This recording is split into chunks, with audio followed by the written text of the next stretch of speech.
नमस्कार दोस्तों, स्वागत है आपका हमारे YouTube चैनल स्टडी विद पवन में।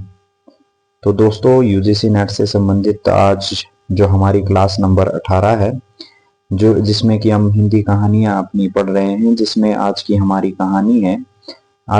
कहानी है ईदगाह, जिसके कि आपके कहानीकार मुंशी प्रेमचंद जी है। इनके जीवन परिचय के बारे में सबसे पहले बातचीत करेंगे। इसके बाद इस कहानी से संबंधित जितने भी महत्वपूर्ण तथ्य हैं उन सभी पर बातचीत करेंगे। तो अगर आप चैनल पर पहली बार आए हैं तो वीडियो को लाइक, शेयर एवं सब्सक्राइब जरूर करें तथा इसे अपने दोस्तों के साथ जरूर साझा करें।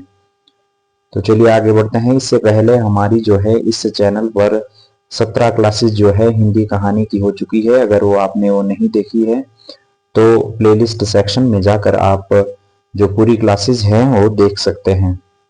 तो चलिए शुरू करते हैं। सबसे पहले आज के हमारे जो कहानीकार हैं उनके जीवन परिचय से शुरू करते हैं। तो आज के हमारे कहानीकार हैं मुंशी प्रेमचंद, इनका नाम है, और इनके जो बचपन का नाम है धनपत राय श्रीवास्तव इनका बचपन का नाम था। ये आपने ध्यान रखना है और ये आपको पता भी होगा। अगर आप एक हिंदी के अभ्यर्थी है तो आपको ये चीज पता होनी चाहिए। उर्दू में ये नवाब राय के नाम से लिखते थे, ये भी आपने ध्यान रखना है। इनका जन्म 31 जुलाई 1880 को जो है इनका जन्म होता है। उत्तर प्रदेश के वाराणसी के लम्ही ग्राम में इनका जो है जन्म होता है, ये आपने ध्यान रखना है। तथा जो 8 अक्टूबर 1936 को इनका देहावसान, इनकी मृत्यु होती है। तो आपने ये ध्यान रखना है कि इनका जन्म 1880 को तथा 1936 में इनकी जो है मृत्यु होती है। अब बात करते हैं कि ये पेशे से क्या थे। तो पेशे से ये एक अध्यापक, लेखक और पत्रकार जो है पेशे से रहे हैं आपके मुंशी प्रेमचंद जी, आपने ध्यान रखना है। इनकी माता का नाम आनंदी देवी, पिता का नाम अजैब राय तथा पत्नी का नाम शिवरानी देवी था, जो कि स्वयं भी एक लेखिका रही हैं। तो आपने ये ध्यान रखना है कि जो इनकी पत्नी है इनका जो नाम है वो शिवरानी देवी था। इनके पुत्र का नाम अमृत राय और श्रीपत राय जो है इनके पुत्र थे। इनकी पुत्री है कमला देवी। इसके अलावा इनकी प्रमुख जो रचनाएं हैं सेवा सदन, निर्मला, रंगभूमि, कर्मभूमि, गबन, गोदान, करबला, संग्राम, प्रेम की वेदी, मानसरोवर, सरोवर, नमक का दरोगा, पूस की रात, बड़े भाई साहब, मंत्र, ये इनकी कुछ रचनाएं हैं। आगे विस्तार से इनकी रचनाओं के बारे में बातचीत करेंगे। इसके साथ ही इन्होंने जो पत्रिकाएं हैं जिनका संपादन की इन्होंने किया है, तो माधुरी, मर्यादा, हंस और जागरण, ये जो महत्वपूर्ण पत्रिकाएं हैं आपकी मुंशी प्रेमचंद जी से संबंधित है, ये आपने ध्यान रखना है, परीक्षा में पूछी जा सकती है। तो इन्होंने किया है माधुरी, मर्यादा, हंस और जो जागरण पत्रिका है इनका संपादन इन्होंने किया है। विस्तार से बात करते हैं कि इनका जन्म 31 जुलाई 1880 को वाराणसी जिले उत्तर प्रदेश के लम्ही गांव में एक कायस्थ परिवार में हुआ था। इनकी माता का नाम आनंदी देवी तथा पिता का नाम मुंशी अजैब राय था, जो कि लम्ही में डाक मुंशी थे। उनका वास्तविक नाम धनपत राय श्रीवास्तव था। प्रेमचंद की आरंभिक जो शिक्षा है ये फारसी में हुई थी, आपने ध्यान रखना है। प्रेमचंद के साहित्यिक जीवन का आरंभ 1901 से होता है। आरंभ में वे नवाब राय के नाम से उर्दू में लिखते ही थे। तो ये आपने ध्यान रखना है कि जो आपके प्रेमचंद है वे उर्दू में नवाब राय नाम से लिखते थे, ये आपने ध्यान रखना है। अब बातचीत करते हैं इनकी रचनाओं के बारे में। सबसे पहले इनके उपन्यासों के बारे में बातचीत करते हैं। तो सेवा सदन 1918, प्रेमाश्रम 1922, रंगभूमि 1925, निर्मला 1925, कायाकल्प 1926, प्रतिज्ञा 1927, गबन 1928, कर्मभूमि 1932, गोदान 1936 और जो इनका ये मंगल सूत्र है ये इनका अपूर्ण जो है उपन्यास है। तो ध्यान रखना है कि प्रेमचंद जी के जितने भी उपन्यास है वो क्रम से आपको ध्यान में रखने हैं कि इनके कौन कौन से उपन्यास है। तो प्रेमचंद का जो पहला कहानी संग्रह है सोजे वतन या राष्ट्र का विलाप नाम से जून 1908 में प्रकाशित हुआ था। प्रेमचंद का ये पहला कहानी संग्रह है। तो ध्यान रखना है कि प्रेमचंद का पहला कहानी संग्रह कौन सा है, तो सोजे वतन जो है इनका पहला कहानी संग्रह है। इसी संग्रह की पहली कहानी दुनिया का सबसे अनमोल रत्न को आमतौर पर उनकी पहली प्रकाशित कहानी माना जाता रहा है। तो ये आपने ध्यान रखना है कि दुनिया का सबसे अनमोल रत्न है जो उनकी पहली कहानी जो है पहली प्रकाशित कहानी जिसे माना जाता है। और इनका पहला कहानी संग्रह कौन सा है, तो सोजे वतन जो है इनका पहला कहानी संग्रह है, ये आपने ध्यान रखना है। इनकी कहानी संग्रहों के बारे में बातचीत करते हैं तो सप्त सरोज 1917 में इसके पहले संस्करण की भूमिका लिखी गई थी। सप्त सरोज में प्रेमचंद की 7 कहानियां संकलित है, जिसमें बड़े घर की बेटी, सौत, सजनता का दंड, पंच परमेश्वर, नमक का दरोगा, उपदेश तथा परीक्षा जो है आपके सप्त सरोज जो कहानी संग्रह है इसमें ये संकलित ये कहानियां ही आपने ध्यान रखना है। इसके बाद है नवनिधि। नवनिधि में प्रेमचंद की 9 कहानियां संकलित है, जिसमें राजा हरदौल, रानी सारंधा, मर्यादा की वेदी, पाप का अग्निकुंड, जुगनू की चमक, धोखा, अमावस्या की रात्रि, ममता, पछतावा आदि जो है इनकी 9 कहानियां जो है इस कहानी संग्रह में है। इसके अलावा इनके कहानी संग्रह में प्रेम पूर्णिमा, प्रेम पचीसी, प्रेम प्रतिमा, प्रेम द्वादशी जो है इनकी कहानी संग्रह है, ये आपने ध्यान रखना है। इसके अलावा समर यात्रा, इस संग्रह के अंतर्गत जो है प्रेमचंद की 11 राजनीतिक कहानियों का संकलन किया गया है, जिसमें जेल, कानूनी कुमार, पत्नी से पति, लांछन, ठाकुर का कुआं, शराब की दुकान, जुलूस, आहुति, मैकू, होली का उपहार, अनुभव, समर यात्रा आदि जो है आपके समर यात्रा कहानी संग्रह में इनकी कहानियां हैं। इसके बाद है मानसरोवर भाग 1 व 2 और कफन, ये जो है इनके कहानी संग्रह है, ये आपने ध्यान रखना है। उनकी मृत्यु के बाद उनकी कहानियां मानसरोवर शीर्षक से 8 भागों में प्रकाशित हुई थी। तो प्रेमचंद की मृत्यु के बाद जो है उनकी कहानियां हैं मानसरोवर शीर्षक से 8 भागों में प्रकाशित हुई थी, ये आपने ध्यान रखना है। चलिए आगे बढ़ते हैं, अब इनके नाटकों के बारे में बातचीत करते हैं। तो संग्राम, करबला, प्रेम की वेदी, ये जो है इनके 3 नाटक है, ये आपने ध्यान रखना है। अब बातचीत करते हैं इनके कुछ निबंधों के बारे में, जो निबंधों की सूची है प्रेमचंद के द्वारा। तो पुराना जमाना नया जमाना, स्वराज के फायदे, कहानी कला 1, 2, 3, कौमी भाषा के विषय में कुछ विचार, हिंदी उर्दू की एकता, महाजनी सभ्यता, उपन्यास, जीवन में साहित्य का स्थान। तो जो ये है आपके प्रेमचंद के द्वारा लिखे गए कुछ निबंध है, ये भी आपने ध्यान रखने हैं।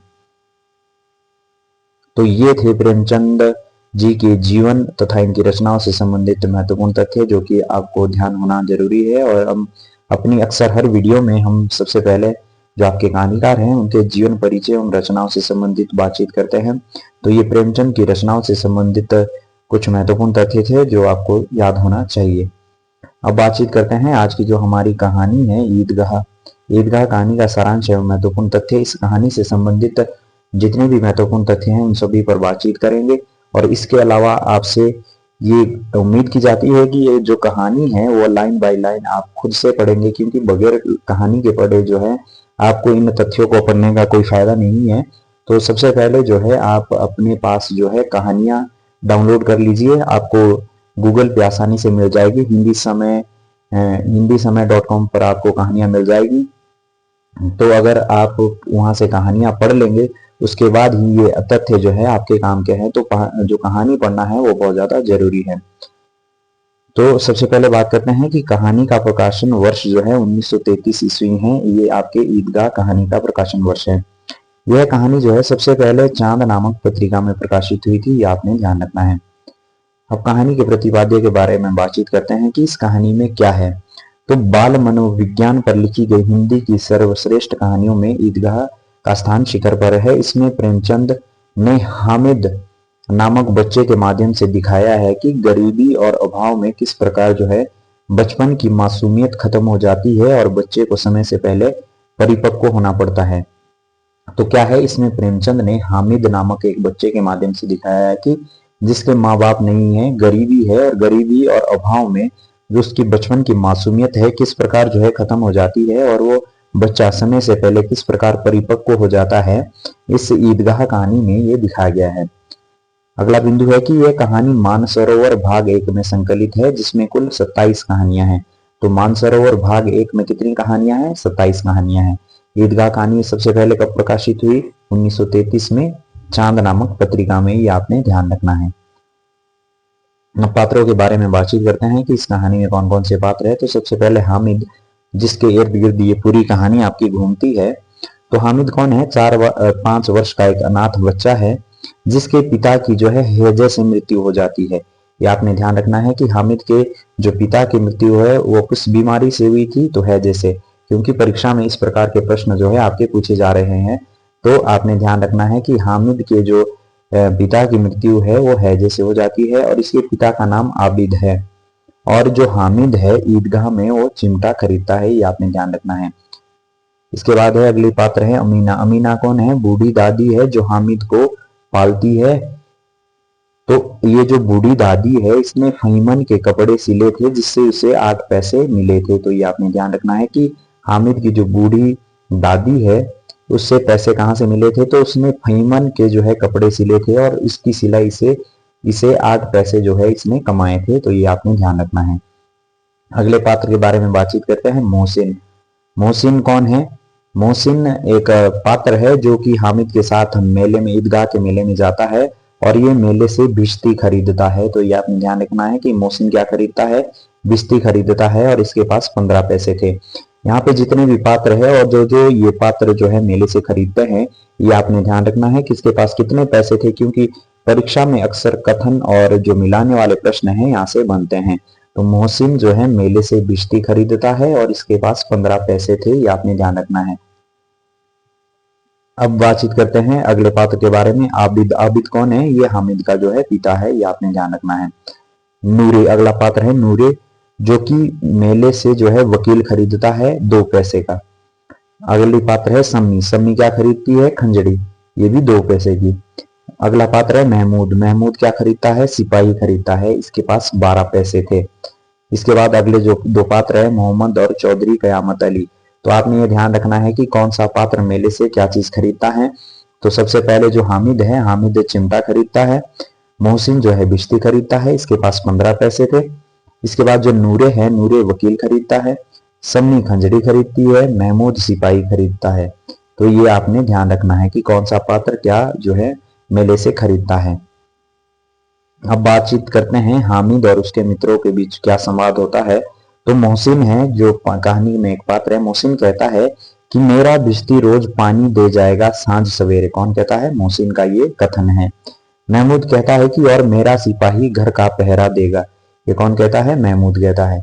नूरे क्या कहता है? और मेरा वकील खूब मुकदमा लड़ेगा। यहाँ से भी आपका क्लियर हो रहा है कि जो मोहसिन है वो बिश्ती खरीदता है, महमूद सिपाही खरीदता है, नूरे वकील खरीदता है और सम्मी क्या कहती है कि मेरी धोबिन रोज जो है कपड़े धोएगी। ये आपके सम्मी का कथन है। इसके बाद जो हामिद है, हामिद मन ही मन सोचता है कि मिट्टी के ही तो ये खिलौने हैं, गिरे तो चकनाचूर हो जाएंगे। तो ये कौन कहता है? हामिद कहता है।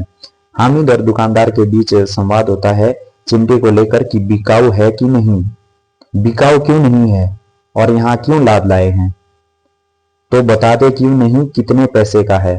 ये दुकानदार और हामिद के बीच जो है संवाद होता है। आगे बढ़ते हैं, अब बात करते हैं महत्वपूर्ण तथ्यों के बारे में जो कि परीक्षा के दृष्टिकोण से बहुत ज्यादा महत्वपूर्ण है। तो हामिद के पास मेले में जाने के लिए कितने पैसे थे? तो हामिद के पास मेले में जाने के लिए जो है 3 पैसे थे, ये आपने ध्यान रखना है। अगला बिंदु है कि रमजान के 30 रोजों के बाद ईद आई है, पंक्ति से कहानी का प्रारंभ होता है। तो आपने ध्यान रखना है कि रमजान के 30 रोजों के बाद ईद आई है। यहाँ से भी प्रश्न बन सकता है कि कितने दिनों बाद जो है ईद आई है। तो रमजान के 30 रोजों के बाद ईद आई है और इस जो पंक्ति से है कहानी का प्रारंभ होता है। ईदगाह जाने के लिए 3 कोस का पैदल रास्ता था। यह आपने ध्यान रखना है कि जहाँ पे ईदगाह हो रहा था वहां जाने के लिए कितना जो है पैदल रास्ता था। तो 3 कोस जो पैदल रास्ता है जिसका की जिक्र कहानी में आया है और इस कहानी में मुहर्रम का जिक्र भी आया है। अगला बिंदु है कि महमूद के पास 12 पैसे, मोहसिन के पास 15 पैसे थे। तो ये आपने ध्यान रखना है कि किसके पास कितने पैसे थे। तो महमूद के पास जो है 12 पैसे थे तथा जो आपके मोहसिन है उसके पास 15 पैसे थे। इस कहानी में एक जगह कलकत्ता शहर का जिक्र आया है और कहानी में हिंडोले पर चढ़ने का किराया 1 पैसा था। कि कहानी में जब हिंडोले पर चढ़ने का जिक्र आता है, जब वे सारे मित्र ईदगाह जाते हैं तो जो हिंडोले वाला है तो हिंडोले पर चढ़ने का किराया कितना था? 1 पैसा था। ये आपने ध्यान रखना है। कहानी में देवड़िया, गुलाब जामुन, सोहन हलवा आदि का जो है जिक्र आया है। तो ये आपने ध्यान रखना है कि इस कहानी में कौन कौन सी मिठाइयों का जिक्र आया है। तो देवड़िया, गुलाब जामुन, सोहन हलवा आदि का जो जिक्र है इस कहानी में आया है। अगला बिंदु है कि दुकानदार ने चिमटे की कीमत 6 पैसे बताई थी और बाद में 3 पैसों में उसने चिमटा दे दिया। तो ये इस जब हामिद जो है चिमटा वाले की दुकान पे रुकता है तो वो चिमटे की कीमत पूछता है, तो दुकानदार ने जो है चिमटे की कीमत 6 पैसे बताई थी और 3 पैसों में जो है बाद में चिमटा दे दिया था। तो ये आपने ध्यान रखना है कि हामिद ने जो चिमटा है कितने पैसों में खरीदा था, तो 3 पैसों में। अगला बिंदु है कि हामिद का चिमटा रुस्तमे ए हिंद है। क्या है? हामिद का चिमटा रुस्तमे हिंद है। रुस्तमे हिंद का क्या मतलब है? बहादुर शेर। तो ये हामिद के चिमटे के बारे में कहा गया है। तो ये थे इस कहानी से संबंधित महत्वपूर्ण तथ्य, संवाद तथा इस कहानी के जो पात्र हैं उनका परिचय आपके समक्ष मैंने रखने का प्रयास किया है, तथा जितने भी महत्वपूर्ण तथ्य इस कहानी में परीक्षा से संबंधित बन सकते थे वो मैंने आपके समक्ष रखने का प्रयास किया है। इसके अलावा कहानीकार के जीवन परिचय, उनकी रचनाओं के बारे में बातचीत हमने इस वीडियो में की है। इसके अलावा जो है कहानी का पढ़ना जो है बहुत ज्यादा जरूरी है। तो आप जो है कहानी खुद से जो है जरूर पढ़े, क्योंकि बगैर कहानी के पढ़े जो है आपके ये तथ्य किसी काम के नहीं है। तो सबसे पहले जो है आप अपने पास जो है कहानी का प्रिंट या आप ऑनलाइन भी कहानी पढ़ सकते हैं। तो सबसे पहले आप कहानी पढ़िए, उसके बाद यहाँ से जो है आपके जो तथ्य बनते हैं उन्हें अपने पास नोट डाउन कर लीजिए, ताकि परीक्षा के समय आपको सिर्फ रिवीजन की जरूरत पड़े। तो आज की वीडियो के लिए बस इतना ही। अगर आपको ये वीडियो अच्छी लगी है तो अपने दोस्तों के साथ इसे जरूर शेयर करें, तथा चैनल पर अगर आप पहली बार आए हैं तो चैनल को लाइक से शेयर एवं सब्सक्राइब जरूर करें, तथा इसके अलावा जो है एक प्यारा सा कमेंट आप जरूर करें, क्योंकि पूरी वीडियोस को बनाने के लिए बहुत मेहनत लगती है। तो एक कमेंट जरूर करें।